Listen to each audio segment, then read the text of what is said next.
Saúde e bem-estar.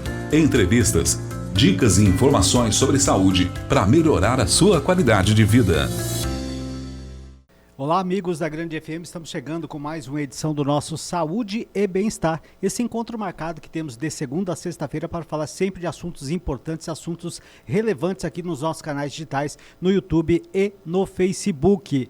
Para você que nos acompanha em nosso canal no Facebook, claro, vou te convidar a marcar os seus amigos, compartilhar o nosso conteúdo, divulgar a nossa programação. Se você está com a gente aí no YouTube, é importantíssimo, claro, você deixar o seu like, ativar o sininho de notificações, se inscrever aí no nosso canal se você tem acesso a conteúdos exclusivos e do nosso Saúde e Bem-Estar ao longo desses 5 anos. São muitos os episódios com profissionais que já passaram por aqui com temas e assuntos importantes que você pode compartilhar esse conteúdo. Aliás, o conteúdo de hoje também ficará à sua disposição para você compartilhar depois com as outras pessoas. Hoje, o nosso Saúde e Bem-Estar vem para falar de algo muito importante, de algo muito interessante, sobretudo dos tempos atuais em que às vezes muitas famílias acabam se deparando com muitas dificuldades em como lidar com algumas questões psicológicas, principalmente para você que é pai e mãe atípica, para você que tem dentro da família alguém que precise deste acompanhamento psicológico mais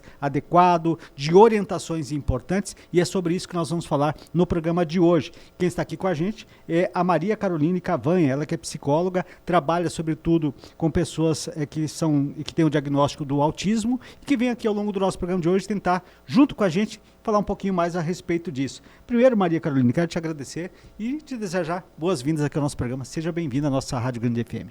Obrigada. Vamos falar um pouquinho desse tema, e aí eu queria trazer um ponto bastante importante e interessante, porque quando esta criança chega até o consultório, ela já vem com esse diagnóstico do autismo. E aí, claro, o autismo, a gente vai falando aqui ao longo do programa, são diversos níveis e características e que vai ser de forma individual para cada criança.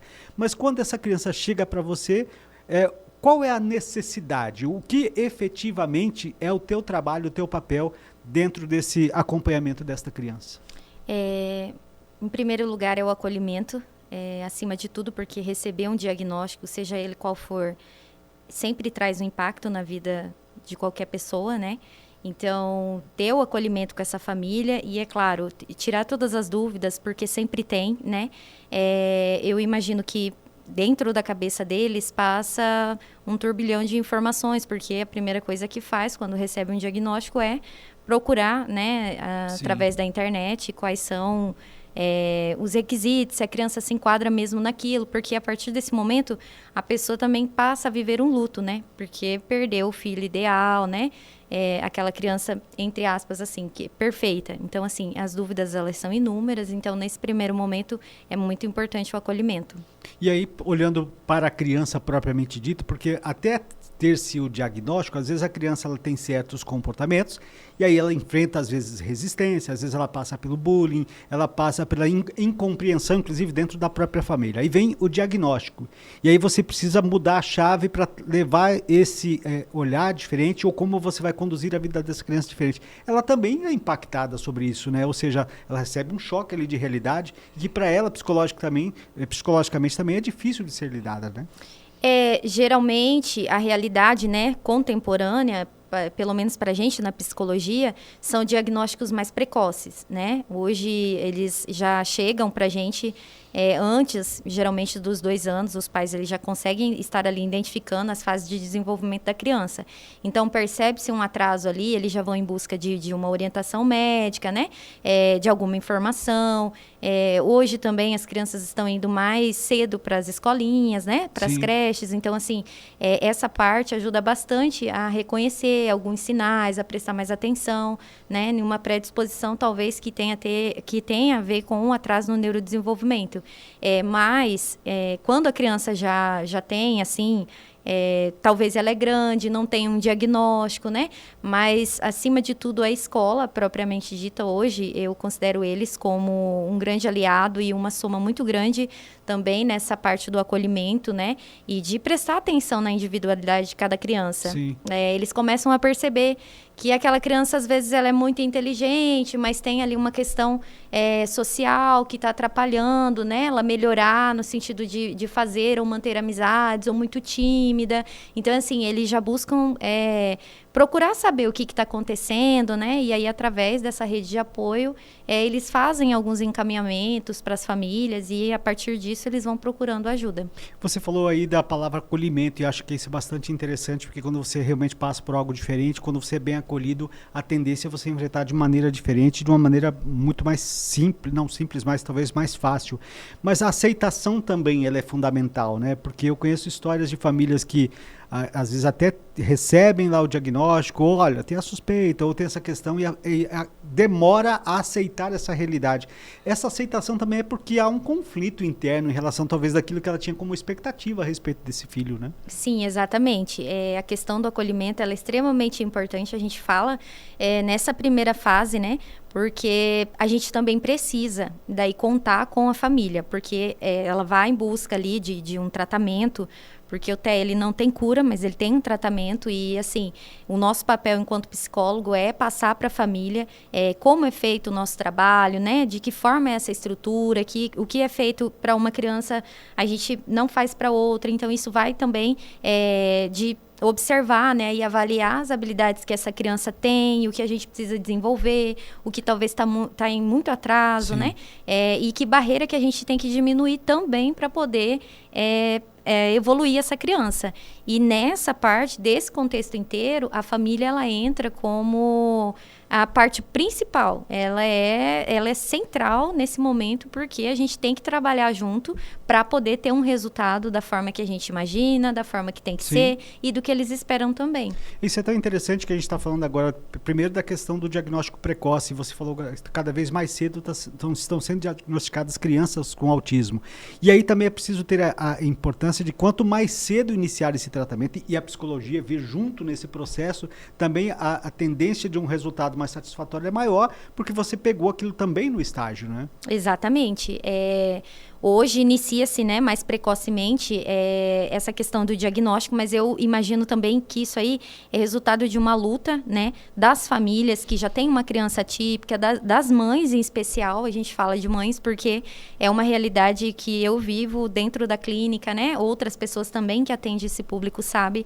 Elas estão lá com a gente, né, no dia a dia. Então, assim, é uma preocupação, aquela coisa de mãe, sim, assim, né? Sim. De passar para as outras pessoas, olha, comigo aconteceu dessa forma. É claro que cada um vai ter uma forma particular de enfrentar esse processo, mas, assim, a informação, ela ainda vem de uma fonte que é muito importante, né? Porque vivenciou aquela fase, entende, sabe como além, né, da internet também e de outras informações, sim, que hoje está muito fácil de conseguir.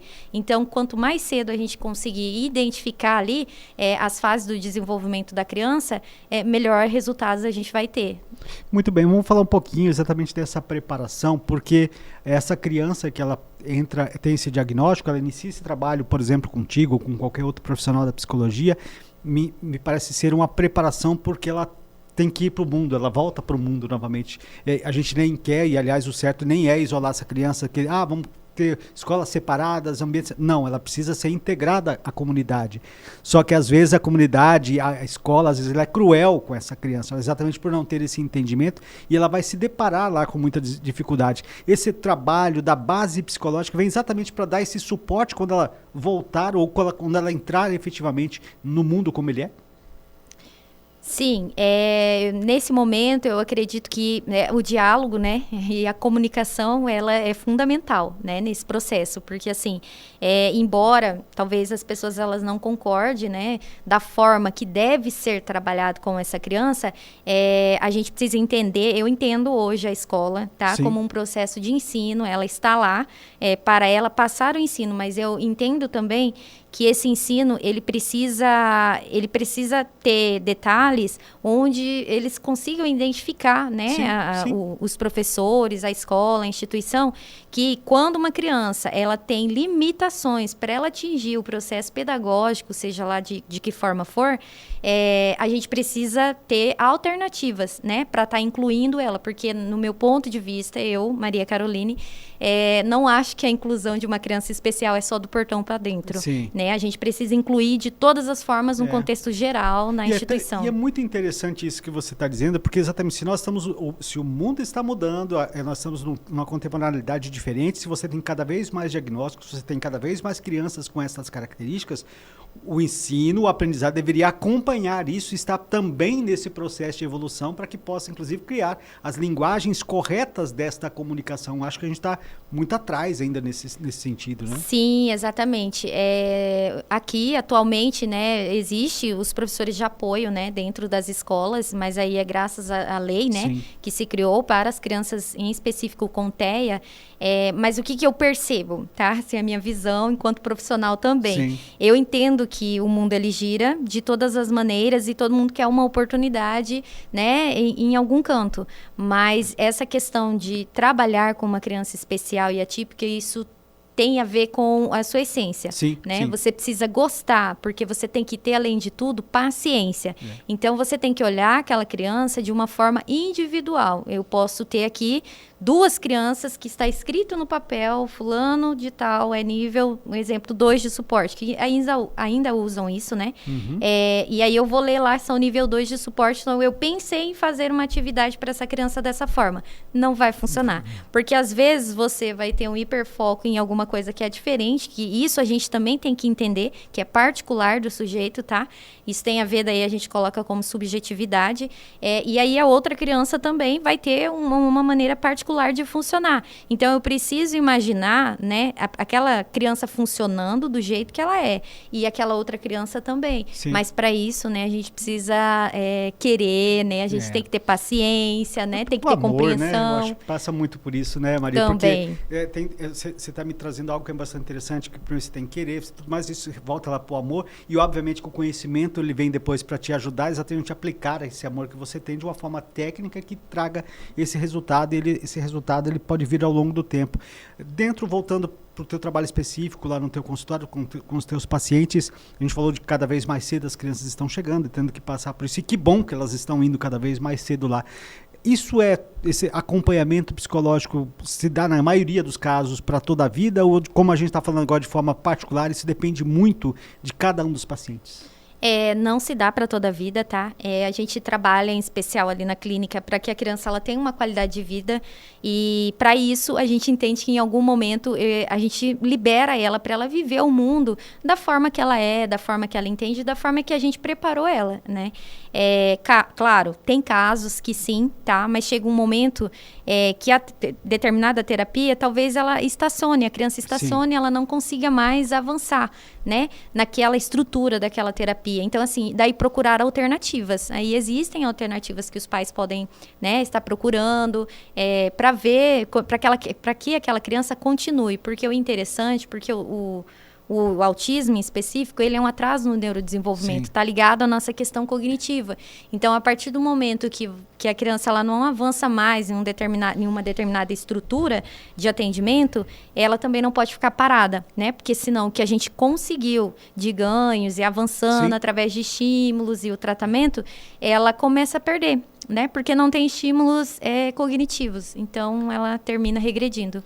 É importante também dizer, dentro desse trabalho que você está mostrando e aqui pra gente, que talvez o trabalho principal ele vai se dar a partir do momento que esse paciente, essa criança e essa família sai do consultório, né? Porque você vai lá, porque as pessoas acham que vou levar meu filho no psicólogo, que o psicólogo vai resolver o problema. Não, o psicólogo não resolve, ele aponta caminhos e direciona, e aí a partir dali, tanto o paciente como a família no entorno é que tem que colocar aquilo em prática. Por isso que eu queria que você falasse um pouquinho exatamente dessa importância, dessa integração da família em absorver aquilo que você tá dando de orientação, né? Sim, a família, a questão da aceitação é um processo que a gente também, enquanto psicólogo, entende que, né, é um processo assim que vai estar nessa trajetória, mas assim, vai ter que perpassar um pouquinho mais, porque à medida que a gente tem ali uma estrutura e um planejamento para trabalhar com a criança, a gente precisa, né, dar as mãos nesse momento. E dar as mãos, eu digo, em todos os sentidos. Para a família, precisa fazer sentido aquilo que a criança está vivendo naquele momento, porque a gente está entendendo a angústia, a gente está entendendo que aquilo, né, às vezes vai ser contínuo dentro de casa, mas assim, a gente fica à disposição para estar caminhando com eles, né? Mas é importante essa troca também, eles trazerem de casa as vivências que essa criança apresenta lá, porque, afinal, dentro da clínica é de uma forma, já é um ambiente mais preparado, né, estruturado, e aí em casa a criança é mais livre, então assim, a gente dá estratégias para a família lidar com eles nesse contexto de casa, nos momentos de crise, saber diferenciar, né, o que é uma crise, o que é uma birra, quando pode ceder, quando não pode, né, e nesse processo inteiro, continuar o processo de estímulo. Então, a sua criança, ela fala pouco, né, mas ela tá lá na casa e ela tá correndo, brincando, ela quer água. Então, como que a gente faz? Eu vou te dar uma orientação. Olha, mãe, você vai lá, é a água que a criança quer, ela não pediu, né, não solicitou, então vamos lá, estimula, né, olha bem no olho, faz a criança ter esse contato visual, porque isso é importante, né, é uma troca, e aí tenta, né, vai estimulando todas as vezes, porque vai chegar um momento em que ela vai conseguir independente. Queria que você falasse um pouquinho da questão do respeito também com relação a algumas características sobre essa criança autista. Você está me dizendo assim, olha, a gente precisa promover os estímulos para algo que ela pode evoluir, mas quando a criança, digamos, olha, ela tem essa característica e isso ela não aceita. Por exemplo, ela não é uma criança social, ou às vezes se ela está num ambiente ela não quer falar, ou ela realmente, e você às vezes tenta forçar ela dentro daquilo. Isso não é legal, né? Eu acho que também é importante ter esse respeito até onde você pode tentar fazer esse estímulo para essa criança. Sim, né? Exatamente. A minha especialização, uma delas, né, é a análise do comportamento aplicada. Nessa ciência, a gente não trabalha punição, tá? Então, a gente não entende a terapia ABA como atravessar aquilo que a criança não quer. Então, assim, a gente respeita, acima de tudo, tem que ter o respeito pela decisão ou de como aquela criança também vai funcionar. Então, se eu já percebi, já avaliei, já notei que vai desencadear um comportamento que vai deixar a criança mais nervosa, irritada, agressiva, então por que eu vou fazer isso, né? Existem outras maneiras de a gente atingir o nosso objetivo sem que seja desencadeando uma crise na criança. Agora, é importante saber, né, que há uma diferença entre crise e birra. Então, esse momento a gente também prepara a família para eles estarem ali identificando, mas acima de tudo, não é ceder, mas assim, a gente às vezes vai ter que caminhar uns passinhos para trás, mas com jeitinho a gente consegue. E é tão interessante isso que você está dizendo, porque a criança, sobretudo, independente de qual seja a idade, qual seja essa limitação, elas têm algo que é muito interessante, é nato delas, elas são espertas, e elas sabem ler, às vezes, naquilo que elas podem nos dominar, né? E aí, para conseguir algo que elas querem sobre tudo isso, né? Por isso que é importante, né, que os pais estejam atentos a cada situação, a cada pedido e ficar observando detalhes que levam àquilo. Você falou dessa questão da birra, ela é muito isso mesmo, né? Às vezes você percebe e aí não faz isso, não, porque você tem que saber diferenciar, porque senão daqui a pouco você está refém dessa criança. Exato, né? Exatamente. E é interessante a gente também falar desse trabalho que vocês fazem, que há, às vezes, a necessidade de equipes multidisciplinares, em casos mais extremos, em graus diferentes, em que vocês têm lá, claro, ele chega com esse diagnóstico, ele já passou por um psiquiatra, mas há necessidade de fazer esse acompanhamento de forma conjunta. Lá contigo também acontece dessa mesma forma, passando, por exemplo, psiquiatras, aí você tem fonoaudiólogos com criança que tem mais dificuldade de fala e outros profissionais que precisam, junto contigo, dar essa qualidade de vida para essa criança? Sim, a clínica hoje ela conta com essa equipe multi, né? Nós estamos formadas na psicologia, fono, psicomotricidade, psicopedagogia e terapia ocupacional. Hoje os 3 pilares mais importantes que é comum a gente ver nos laudos é fono, a terapia ABA e a terapia ocupacional, né? Ambas para trabalhar junto, porque realmente são estímulos que a gente precisa dar um avanço bem rápido na criança para que ela consiga ter essa qualidade de vida, porque é diariamente, né? Então, assim, principalmente nas questões sensoriais, onde envolve a criança que é muito sensível a barulho, criança que tem uma seletividade alimentar bem severa. Então, a gente conta muito com o apoio desse profissional, né, da terapia ocupacional, para a gente trabalhar em conjunto e traçar, né, uma maneira, uma forma de estar estimulando essa criança, todo mundo em conjunto, e a gente vê, só são pequenos os avanços, né? Sim. Mas, assim, a gente passando para a família, hoje conseguiu aqui com o fulaninho que ele comesse, um exemplo, mamão. Então, com a gente deu certo dessa forma. Tenta em casa, manda um vídeo pra gente, pra ver se foi bem assim, né? Mas é importante fazer essa tentativa. Então, a gente tá sempre alinhado e conversando entre os profissionais faz muita diferença. Eu queria que você falasse um pouquinho sobre a escolha desse profissional que vai fazer esse acompanhamento. E óbvio que o objetivo não é falar mal de um ou bem de outro, porque também, como as próprias crianças, os profissionais também têm características e formas diferentes de fazer e de colocar o seu trabalho em evolução. Os pais também precisam também fazer essa avaliação de deixar o seu filho na mão daquele profissional em que entendeu melhor, talvez, a própria característica do filho. Isso é fundamental também para o sucesso, né? Sim, com certeza.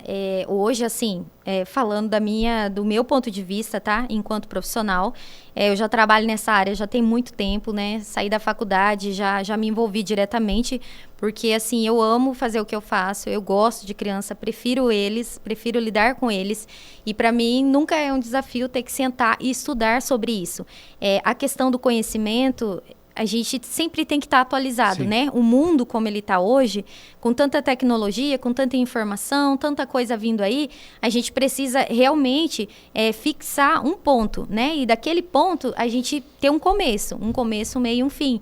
Então, assim, não é porque eu fiz um curso de tantas horas que está suficiente, nunca vai ser suficiente. Sim. Isso eu tenho para falar, tá? Então, eu penso assim, a família precisa avaliar o profissional da forma que ele vai tratar aquela criança, da forma que ele vai trazer o planejamento da criança, da forma que ele vai apresentar a avaliação que ele fez. E ela precisa olhar, né? Eu estou te entregando um papel que é a minha avaliação, é a forma como eu trabalho, e aqui está o planejamento. Ela tem que ler, entendeu? Ela tem que interpretar se faz sentido para ela, se realmente ela vê aquelas habilidades sendo desenvolvidas no filho dela, e a partir daquilo, né? Ir perguntando, e aí ela ir entendendo que o progresso dele vai vir. E a gente também tem na análise do comportamento um tempo, né? A gente coloca ali um objetivo, então tem esse planejamento, daqui tantos meses eu preciso atingir isso, porque se eu não atingir... Precisa mudar a rota. Exatamente, ou então a criança pode ter ali alguma outra coisa e a gente precisa sentar para conversar novamente, né? Que aí pode ser talvez alguma comorbidade, ou a gente tem que buscar uma outra alternativa. Um exemplo, tô lá trabalhando com a criança na análise do comportamento, o intraverbal, que é, né, a comunicação, é isso que a gente está fazendo aqui. E ela não conseguiu, ficou 6 meses ali, porque a aba ela é intensiva, né? De segunda a sexta-feira. E aí a criança ela não conseguiu. A gente precisa daí ver com o profissional de fono que atende, olha, o que você tem para me falar, você percebe dessa mesma maneira? Se a pessoa disser que sim, ok, então a gente precisa buscar uma alternativa. E existe. A hora que a gente extinguir todas as possibilidades, aí a gente manda para uma reavaliação, porque provavelmente deve ter alguma comorbidade. Mas é sempre importante a gente dizer para pais, né, para famílias que têm crianças atípicas e pais e mães atípicos, que assim, é possível, né, passar por todo esse momento, passar por esse processo de transição, de aceitação, como você bem colocou, de acolhimento, mas ter uma vida com qualidade, com essa criança tendo a qualidade de ela se desenvolver de uma forma natural e que não seja um sofrimento para a família. É perfeitamente possível, né? É perfeitamente possível. Nesses casos, a grande maioria das famílias que me conhecem, a gente conversa sobre esses assuntos, né? Eu entendo que ainda há um tabu também, mas achei muito legal sua pergunta, porque nesse momento eu entendo assim que a gente precisa contar também, em alguns casos, com a medicação na vida dessa criança. Sim.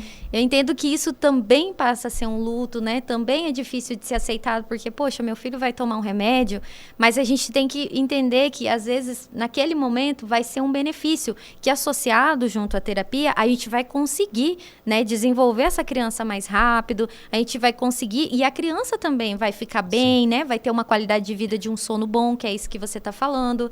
Ela vai conseguir ficar mais calma durante o dia, né? A mãe também consegue ficar ali mais tranquila, porque toda essa tensão durante o dia, né? Aí tem as questões da escola também, que às vezes a escola não está conseguindo lidar ali, porque a escola é um ambiente com muitas variáveis, né? A gente não controla. E isso termina gerando daí nas pessoas aí outros transtornos dentro da família, né? Como ansiedade, em alguns casos, real, tá? Que existe, mas não é muito colocado, até a depressão. Sim. Então, é um assunto bem, assim, delicado, mas em alguns momentos a gente precisa conversar.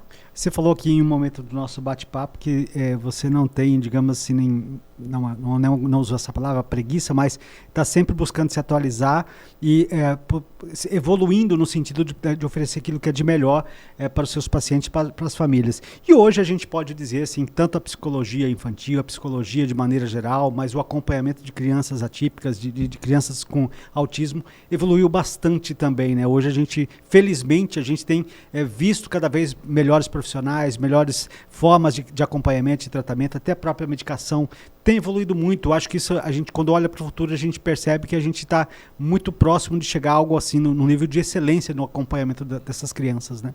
Eu acredito que sim. É uma longa trajetória aí que a gente tem que percorrer e é isso que a gente está conversando aqui para os profissionais também que estão nessa área, né? Ter esse entendimento de deixar a cabeça sempre aberta, que a gente sempre vai ter que estar em busca de aperfeiçoamento, de melhoria, né? Para o nosso trabalho e para melhorar a criança também.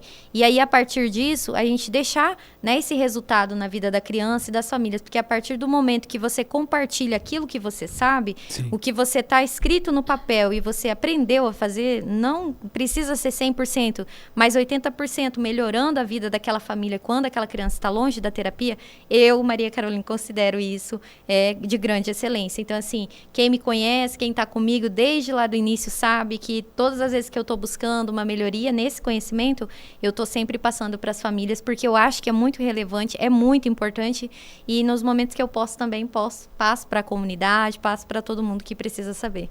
Muito bem, Ana Carolina. Tem algo mais que você gostaria de falar dentro desse teu trabalho, dentro daquilo que você tem vivido no seu dia a dia, lá na sua clínica, no seu atendimento, que você acha interessante que quem está nos acompanhando saiba?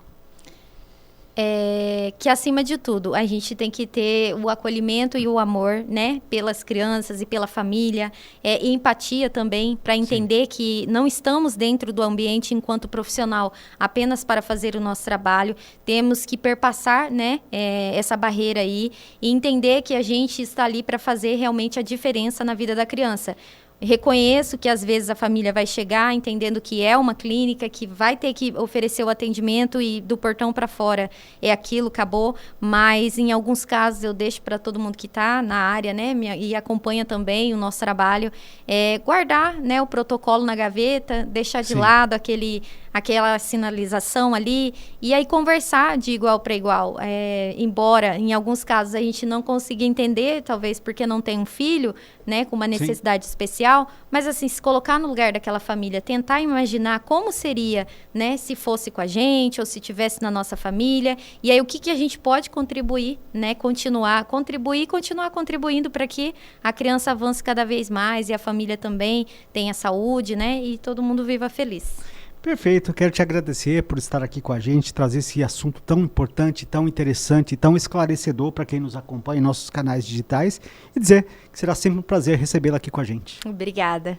Muito bem, para você que nos acompanhou através do nosso canal no Facebook, marque seus amigos, compartilhe o nosso conteúdo, ajude a divulgar aqui a nossa programação. Estava com a gente aí no YouTube, é importante, claro, você deixar o seu like, tá? Olha, ativa o sininho de notificações, assim você recebe uma mensagem toda vez que começarmos o programa e acompanha aqui com a gente. Mas, claro, vou te convidar a se inscrever no nosso canal Rádio Grande FM para ter acesso à playlist completa de todos os programas que já foram ao ar. Esse vai ficar aí à sua disposição. Se você perdeu aqui parte do programa, não se preocupe, você pode rever o programa e também compartilhar com todas as pessoas que tenham a necessidade das informações que nós tivemos aqui com a Maria Carolina Cavanha, ela que é psicóloga infantil, trabalha principalmente com crianças que têm aí o autismo e que as famílias têm essa necessidade desse acompanhamento. Então, portanto, o programa de hoje foi sensacional e espero que você compartilhe o nosso conteúdo. Na semana que vem estaremos de volta com mais uma edição do Saúde e Bem-Estar. Um abraço, até lá.